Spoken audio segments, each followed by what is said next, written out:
नमस्कार मंडळी, आज आपण उकडीचे आंब्याचे मोदक ट्राय करणार आहोत। तर आता मी तुम्हाला कृती दाखवते। हे बघा, पातेल्यामध्ये मी 2 चमचे साजूक तूप टाकले। तुपामध्ये मी 2 वाट्या ओल्या नारळाचा कीस टाकलेला आहे। आता हा थोडा परतून घ्यायचा। 2 मिनिटं खोबरं परतवून घेतलेलं आहे।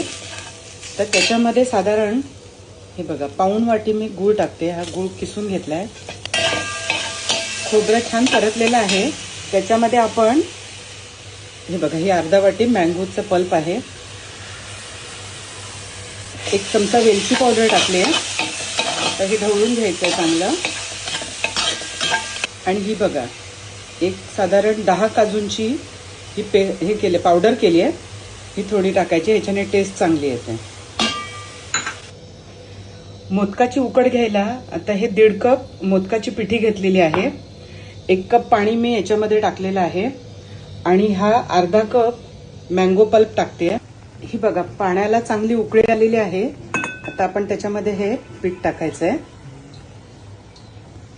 आणि ढवळून घ्यायचंय। ही उकड आता ताटात काढून घेतलेली आहे आणि पावभाजीच्या मॅशरने हे थोड्या गुठळ्या मोडून घ्यायच्या। हे बघा, हे पीठ असं छान मळून घ्यायचं।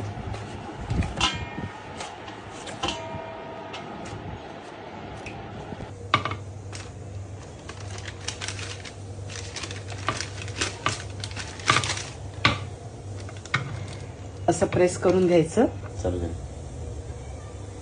हे अशा कळ्या पाडून घ्यायच्या मोदकाला।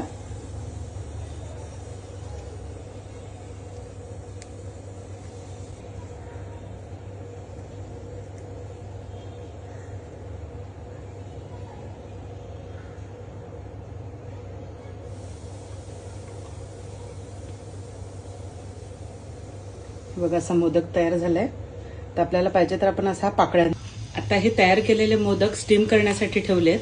स्टीम करताना एक पांढरा कपडा किंवा असा पातळ कपडा, सुती कपडा घ्यायचा, तो ओला करून ठेवायचा। आपण चेक करूया आपले मोदक।